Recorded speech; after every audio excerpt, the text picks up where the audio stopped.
మృగపక్షికుల చయంబుల చేత రాసాదహాన్యాగ్రపాలి చేత కోకిలాలాపన కోలాహలము చేత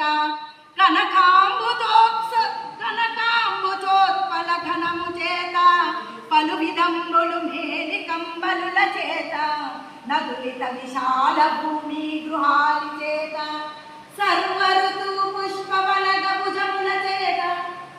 మీరెడు అశోకవని సామీరి ఖనియే. ఈ చుట్టు పైన కొమ్మ పైన కూర్చొని అశోకవనాన్ని తనకు కనపడే విధాన్ని చెప్తాడు. తీగలుగా ఉన్న కల్పవృక్షాలు, ప్రకాశించే చెట్ల చేత, దేవలోకంలో ఉండే దేవలోక సంబంధమైన మంచి పరిమళ సువాసనలతో కూడిన ఫలరసాలతో కూడిన మంచి ఆకారములతో కూడిన నందనవనము దేవేంద్రుని నందనవనము ఎట్టుంటుందో అట్ల సౌందర్యంతో అందమై మృగాలు పక్షులు జాతులతోనూ మంచి మిద్దెలు మేడలతోనూ కోకిల కూతలతోనూ సందడిగా